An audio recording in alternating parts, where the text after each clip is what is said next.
Good morning, Richland County. It's 9:30, and this is the Richland County Board of Commissioners. I'm Banks, Commissioner Verla here. Lisa Crawl, our clerk. Kevin Bird is present. Line, we have Carl Hunnell from Source, and WMFD is represented here by Greg Kale. And the first piece of business is to approve a extension of our with Rumpke pickups for dumpsters. And there is a year contract here to the first of two to extend at no additional cost. Pickups. Yeah, this is the first of two renewals as permitted by the contract. Anytime we can get no increase, we gotta jump at that. Motion to approve. Second, Commissioner Banks, yes. Commissioner Vero. Yes. Okay, we'll move on to other. And we certify the proceedings for this, the commissioners for July 21st. I have a couple proposed amendments.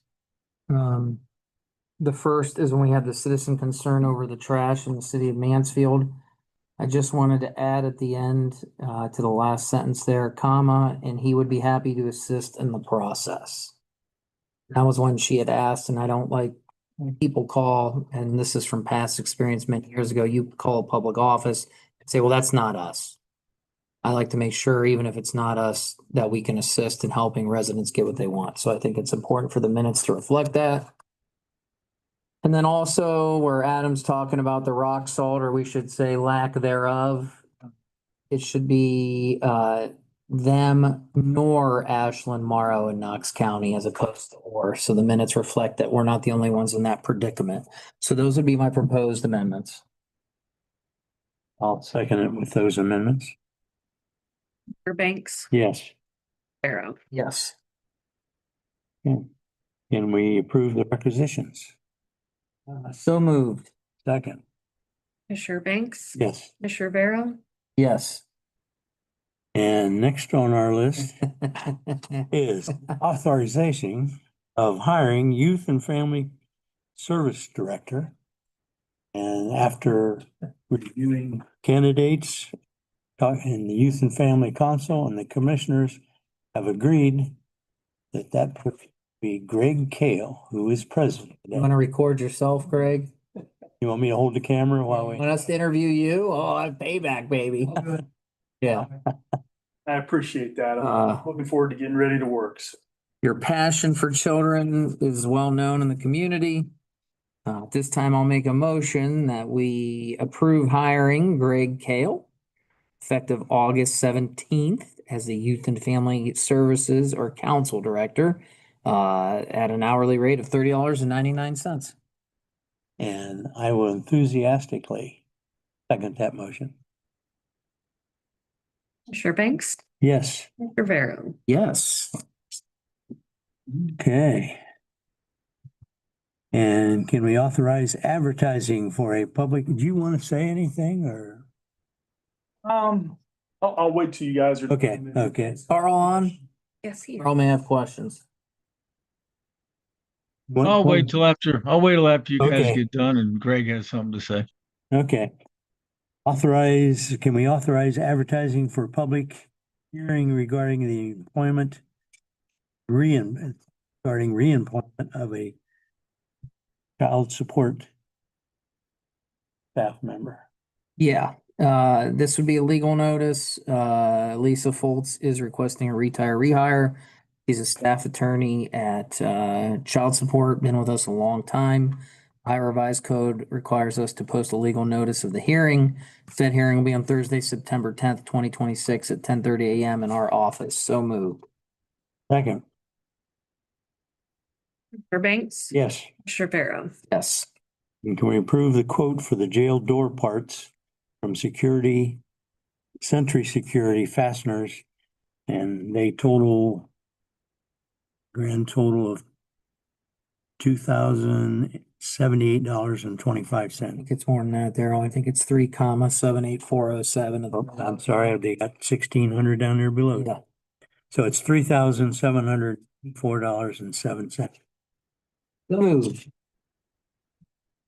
Second, Commissioner Banks, yes. Commissioner Vero, Yes. Okay. And can we get an approval of a quote for break room countertops from Quality? A total of $1,398. So moved. Second, Commissioner Banks, yes. Commissioner Vero, Yes. And can we get approval for a quote door at Longview? And this is from J&B Acoustical. And the total of that is $2,209. So moved. Second, Commissioner Banks, yes. Commissioner Vero, Yes. Approve a utility permit application. Permit application from Brightspeed for work on Lexington, Ontario Road. It's just to replace a pole. So moved. Second, Commissioner Banks, yes. Commissioner Vero, Yes. And we approve travel requisition request from Clerk of Courts. So moved. Second, Commissioner Banks, yes. Commissioner Vero, Yes. And can we approve a revocable use permit, allow right of way encroachment? This is for Lexington Spring Mill Road. 1 foot to the right. So moved. Second, Commissioner Banks, yes. Commissioner Vero, Yes. Daryl, I have one add-on. Missy asked that we approve the, give her authorization to hire another part-time kennel attendant as a part-time kennel attendant has found other employment. I'll ask for that motion. I'll make that motion. And I'll second that motion. Commissioner Banks, Yes, Commissioner Vero, Yes. okay. Well, we have 8 minutes before we can discuss our next item. So Carl, questions? that's where we're going. Carl, you have any questions? Yeah.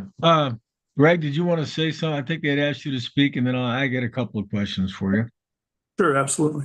So I'm just excited to accept the position. A lot of people know me just from my work in media, obviously at WMF. But I worked for about a decade in public children's services here in Richland County, partially as communication supervisor and also as a family team meeting facilitator, working with families, parents and kids who are in the child welfare system. So I saw this as an opportunity just to use both of my passions, communications, and just having a sincere, I guess, just passion for helping families and kids be the best that they can be here in Richland County. So I'm excited to accept the position. All right. How long have you been at WMFT, Greg? So off and on, I've been at WMFD a total of 15 years. So in my younger years, I worked there straight out of college in 1997. And then again, I worked a decade at Children's Services doing that work. Recently, I came back to media during COVID, which was an interesting time when nobody wanted to talk face to face. So we did a lot of Zoom interviews. And how long have you been news director?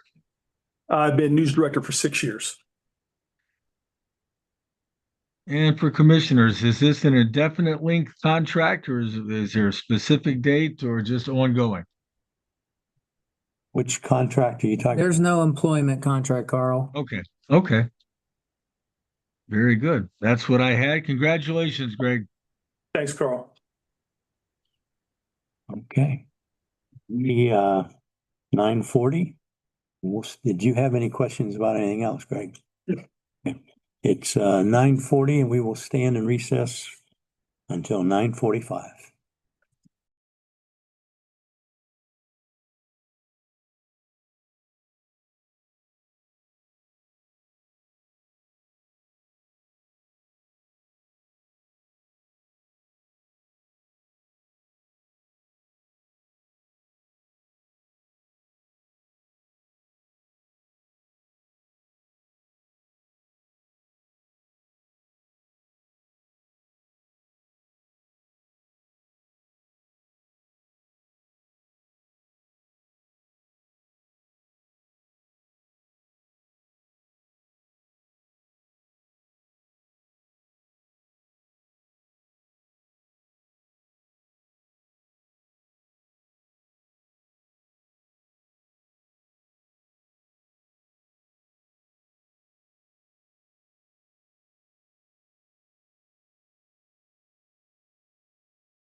Heidi. It is 9:45 and we are back in session. Joining us is Steve Risser from our Building Codes Department. And Steve, you have a couple items. Which one do you want to address first? Thank you, Commissioner Banks. I think the first is the approval of our software contract with OpenGov. This has been a somewhat long process, but I think it'll be a very beneficial process for the county. Previous advertisement for proposals for software services for our department. Commissioner Mears, Andrew Keller, Rachel Troy, and myself. Last we were in here, we had shortlisted two vendors. We had the demonstrations from an OpenGov. It was a tough decision. I mean, both vendors put really good products together for us, really good proposals. I think OpenGov had a little bit of an advantage with their pricing. And that's how we've proceeded, and the contract we've got for the board to date, for consideration. I know that Commissioner Mears is out. We've had discussion with him. Andrew's reviewed the contract. Again, the software will effectively transition us to a paperless environment in the department. It'll save some processing time, increase our customer service, increase our efficiency. It'll offset some of the employees that we've lost in the past few years. And I think it's a great step forward for us. We'll have an appropriations request coming through, as we previously discussed a little bit. In the meantime, for the first at least year and a half to 2 years, we can pay for the cost of the software services out of our capital purchase line item. Long term, we'll need to reassess how that is funded, whether we fund it in the same manner we have. Maybe we need to increase that, or whether we just pull software services back and fund it through our regular general fund budget. I'll continue to work with Commissioner Mears and Andrew on that long term, but in the meantime, we've got the funds that we can pay for that without requesting any additional appropriations to our budget this year or next year. Any questions from the board? So what specific action, Stevie, are you asking us to take? I'm asking for approval of the contract that is before you I between. never got it. I only had one copy and I didn't copy the contract. Daryl has it. Well, then, Want to look at it? that's all right. What are just so I have it for my record keeping, I mean, I'm aware of it, obviously, been going through the process. Hold on a second. So how long's the contract for, Steve? It's for 65 months. Our original, when we had advertised for proposals, our original contract desired term was for 3 years with 2 annual renewals, and then a rolling 1 year renewal after that. When we got into the negotiations phase, looking at where things were at part of the way through this year, we decided to amend that to. All right, I have it. Yeah, okay. I had previously read it. So we have 1, 2, 3, 4, 5. Yeah, 5 1-year renewals. The effective date of the first, it actually runs through December 27th of 27. Is it 26 that it will go through 12/27 of 27? Our first period runs through the end of 26. 26, I'm sorry. Yeah. And then we've got 5 effectively from a pricing standpoint, it looks like 5 one-year renewals I have that in my notes, sorry. through the end of 31. Okay. Just an option we've got the option to just continue 1-year renewals after that. I'm sorry. It's okay. The question I do have, because the media is going to ask, so if I'm a contractor, member of the public, how would this software benefit, or how would it provide better services to the public, whether business, residential, et cetera? It's going to allow us to respond quicker on processing times. Some workflow components will be automated, document production. It will allow better tracking of inspection requests, inspection results, little less human interaction. The contractors, the public will basically be able to see everything we see, where right now we have some paper records that are maintained in files in the department that requires some human interaction, a phone call or stopping by the office if you don't have a copy of that record.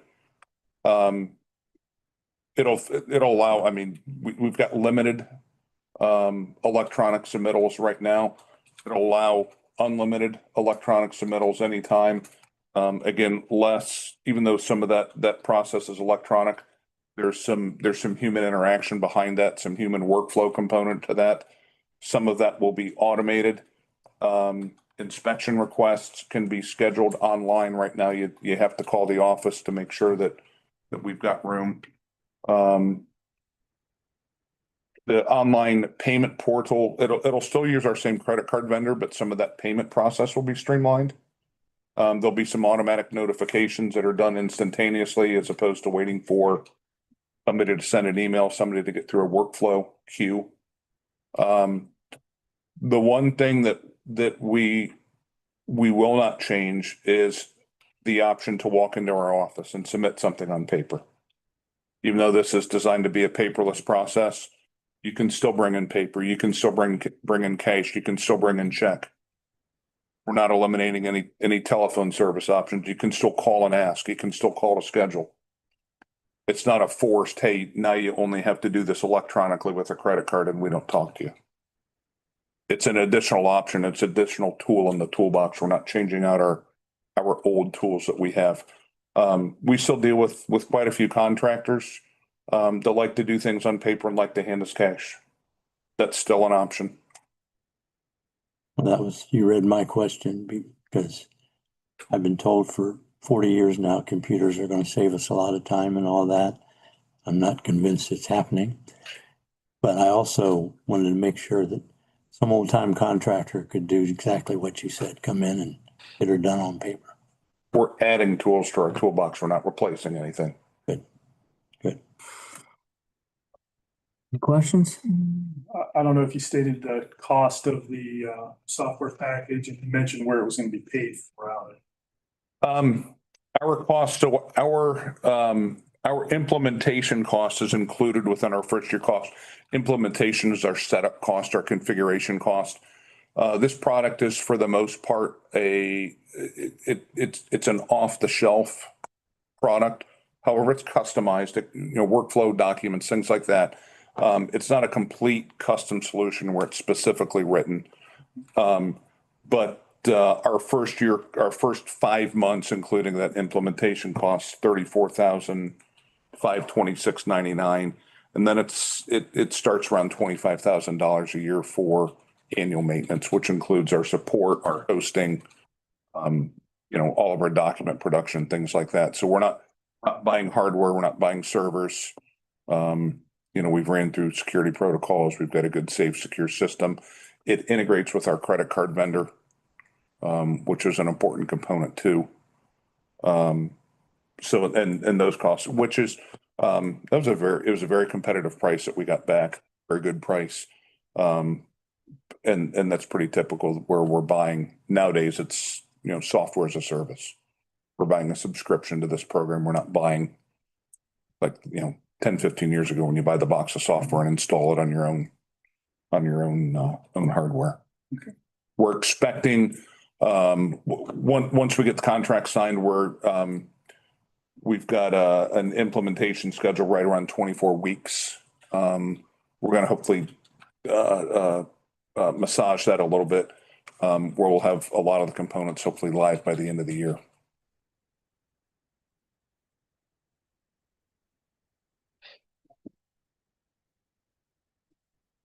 Carl? Yeah, just a couple of things, Steve. At the renewal time, I think you guys said there's 5 one-year renewals, so this actually would go through 2031.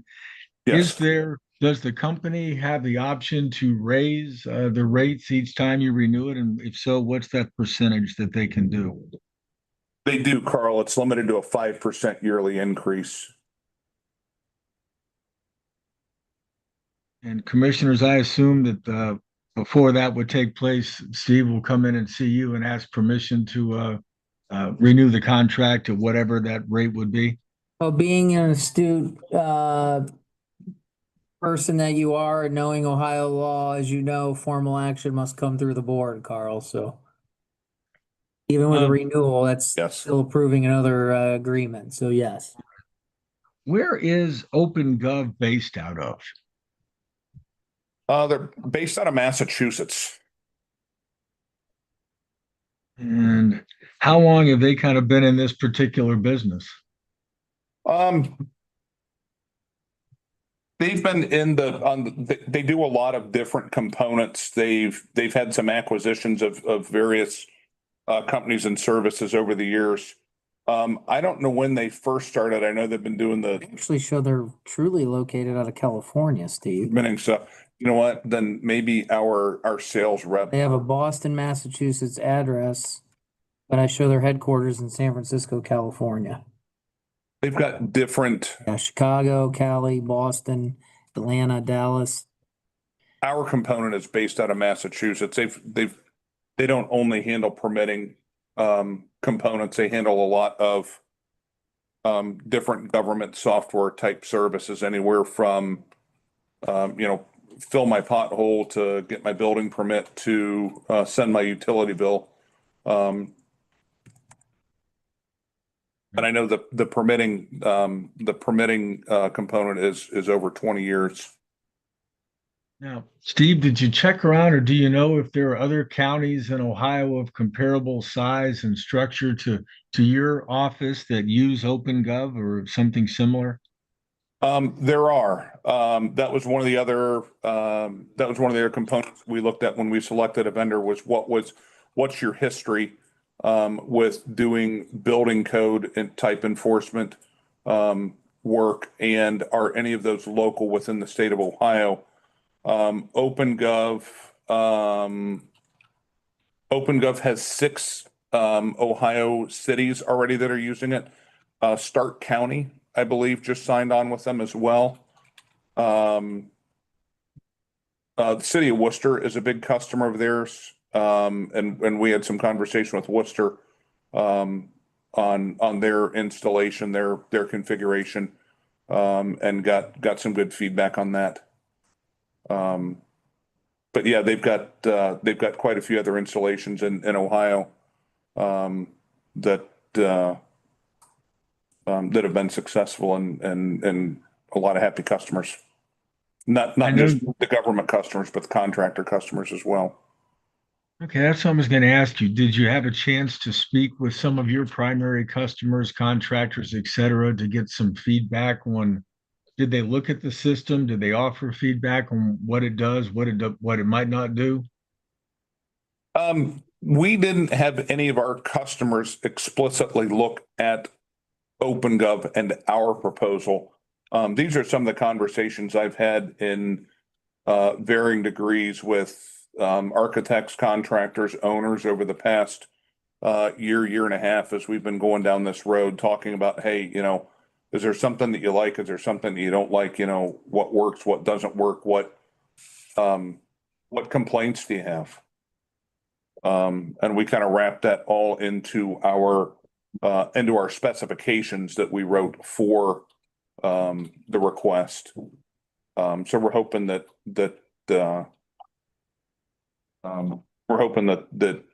again, that we've been responsive to most of those requests, complaints, comments that came back. And the other thing too is the nice thing about this software, there's a lot of configuration, there's a lot of changes that we can make, minor tweaks that we can make ourselves without having to rely on a lot of time and effort by the software vendor. So as we get in and we start learning things, and people have comments or complaints or or, suggestions that come back. This is a living product that it's not just, hey, when we go live, we gotta deal with this and its configuration for 5 years. We can continue to build the better mousetrap as we go along and we learn. I know you guys had a kind of an open request for proposals. How many proposals did you receive that you were able to narrow down to OpenGov? We received 13 proposals, I believe, and we shortlisted 2.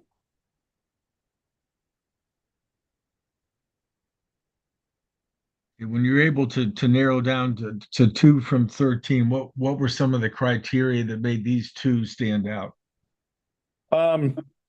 First, we looked at the content of the proposal that was submitted. Did they check all the boxes with the things that we asked them to submit? We looked at cost was a big factor. That's something that we've been very focused on in our department the past few years, is trying to be more responsible with the dollars that the commissioners give us to do our job. So we looked at the overall cost. We looked at the cost of the implementation, basically the cost to configure it, how much it costs to set it up. We looked at that implementation time, how long of a process was it going to take us to get started. We have some existing data that we will bring into the system. So we looked at some of those proposals included what's known as a data migration cost. We looked at those. And then we looked at the annual costs. And finally, we looked at the implementation, or I did say the implementation time. So again, implementation cost, data migration cost, annual cost, and implementation time. Okay. And one final question, since this is not a hardware purchase, I assume this is compatible with your existing Office PCs and hardware that you've got? Yeah, this is a web-based software, so all we need is an internet connection and a web browser, which we have. Okay. As we go through with and start learning from this, once we're implemented, we've got some older tablets in the department that are starting to show some age and slow down. We may make some hardware decisions to upgrade some hardware once we get rolling. Okay. Well, I am also showing some age and slowing down, but thank you very much for answering the questions. Thank you. Thanks, Carl. Steve, can I ask you one question? Sure. Just for the general person out there, can you just kind of describe, I know you don't have the software yet, but like scheduling an inspection, what will that look like? They just go to like a portal and there will be available times, almost like you're checking out a hotel or something like that? Similar? For the most part, they'll need to know an address or an application number. That's kind of their serial number with that project. They'll put in a request. They'll tell us what they want. And we won't have, this isn't definitive yet. I doubt we'll have a calendar that shows available inspection times. Our inspection schedule it is usually done afternoon or the morning of. We try to accommodate last minute requests as best we can. Some days that's real easy to do. Other days it's a real juggling act. But people will be able to put in a request for whatever inspection they need for that application. They'll get a phone call or some sort of confirmation, not just, hope that it went through and wait for somebody to show up. So.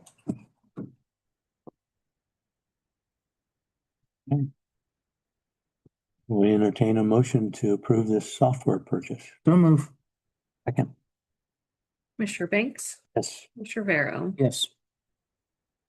Okay. And you would also like to buy a vehicle? Gentlemen, yes. Got a couple items related to vehicle purchase and getting rid of 2 old vehicles. We've had, obviously, with Ken's retirement, we've got 4 vehicles in the vehicle pool. We don't need 4 vehicles. We only really have a need for 3. Three of those vehicles are really showing some age. We've got a 2016 Ford Fusion. And we have a 2020 Ford Fusion. Both have had a good host of mechanical problems. They do run, they're safe. But we'd like to divest of those two. We would dispose of those on Gov Deals. And we've got another vehicle purchase that is in from Graham Automo. We actually found a used Chevy Equinox. Just doing some research with some of the other departments in purchasing. We looked through state contract to see what was available on state contract this year. Everything on state contract, nothing is in inventory anymore. It's all an order type system. So with the vehicles that are on state contract, Chevy Equinoxes were just above $29,000 on the state contract price. The dealer for the state contract for Chevrolet was in the Cleveland area. The local dealers will match or do their best to match state contract prices through Graham Chevy. The fleet manager that we're dealing with there was able to get us a pretty good match on state contract price for a brand new Equinox. We ended up finding a used 2024. He sent over a couple of used ones for us to consider as well. We have a used 2024 Equinox with 300 miles, has been titled. We went over and took a look at it. It's great condition. 300 miles, it's about $3,000 less. So we're just over $26,000. Again, we've got the money in our capital purchase line item that we've got to be able to buy that vehicle. So that's where we're at with vehicle purchase. Selling the other two on Gov Deals. Yes. Just doing a little bit of research, watching Gov Deals for the past few months. A lot of the Fusions are being sold on there now.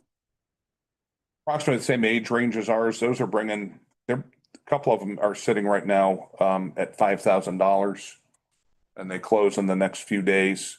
Looking at our trade-in values on the two cars that we have, we were in about the $32,000 to $4,000 range on the 2016. We were in the $3,900 to $4,900 range on the 2020. So I'm hoping that if we get a good auction price, we might exceed those values. Motion to approve. Second. Commissioner Banks, Yes. Commissioner Barrow. Yes. Okay. Thank you. Gentlemen, thank you. Any media have any more questions? I'm good. We'll stay. He said he was good. Okay. Good. It's 10:08 and we will stand in recess till 10:15 and come back and discuss a contract for the 911.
Okay,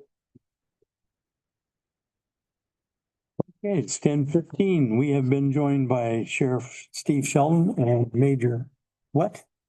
And Major, you have a contract you want us to consider? Yes, it's our annual maintenance agreement with Motorola for our Vesta call answering system for enhanced 911. The cost is $61,018.10, the yearly maintenance contract with Motorola. Hopefully all things go well. This will be the last one that we have to sign for this system. But by the time this expires next year, we will be well in the throes of next generation 911 and beyond that platform, which will be a close timeline to this contract. So Probably a lot more money. I don't think it'll be, so I guess just a historical perspective, the reason this contract is as expensive as it is, initially when we signed our agreement for the enhanced 911 system that we're currently on, it was through CenturyLink, and CenturyLink was providing the maintenance, the equipment, and all of that. Well, then CenturyLink was bought out by Lumen, who then pawned it off on Brightspeed, who then canceled our maintenance agreement. So we had to go out and get a maintenance agreement third party through Motorola to cover the system because Lumen no longer honored that. If you remember, we were here 2 years ago when we signed the initial contract with Motorola. It basically gave us a 30-day window to find our own maintenance because they were ending it.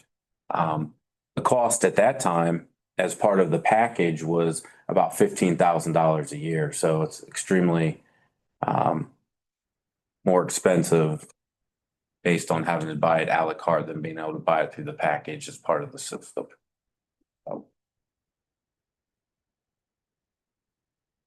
We have a choice. Motion to approve. Second. Banks, Yeah. Rivera. Yes. Anything else? Any questions? Great. So just describe what the technology does. If you're calling on a cell phone, it will like help locate where you're at.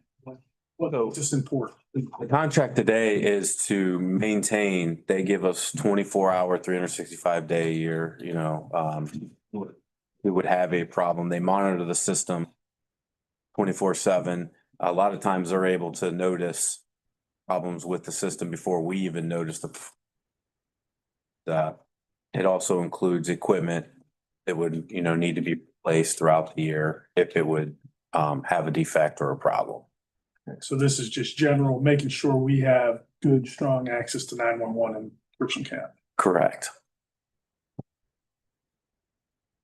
Carl, do you have any questions? Yeah, just a couple. I think you said 61,018. Is that right? It kind of glitched a little bit. Yeah, $61,018.10. And what time frame does that cover from when to when? It's actually backdated, so it'll be June 1st, 2026 through May 31st, 2027. And the this particular rate, is that an increase over what you paid the year before? It's actually a decrease of approximately $15,000 to $20,000. Okay, that's unusual. How did they arrive, or how did you get a decrease? So two things that go into play with that. Number one,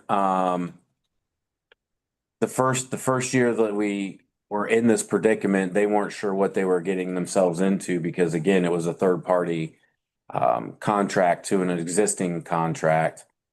And then secondly, we're in the process of demoing their product for potential purchase for the county 911 system. So we may have leveraged some of that with good partnership moving forward. What is this all going to look like from your standpoint come the end of May 2027? Again, there's still some unknowns with that. Hopefully we'll be close enough that we will be in the middle or almost done with our next generation 911 project. And if it were to occur, then this contract would go away. We would also look at a 6-month or a 3-month contract, depending on where we were with the next generation project for next year. Okay. And this, I assume this money is in the sheriff's department budget? It is, we had budgeted for this. Okay. That's what I had. Thank you very much. You're welcome. Thank you. Anything else, Tony? Nope. Okay, it's 10:21 and the commissioners' meeting will stand adjourned. Thank you, gentlemen.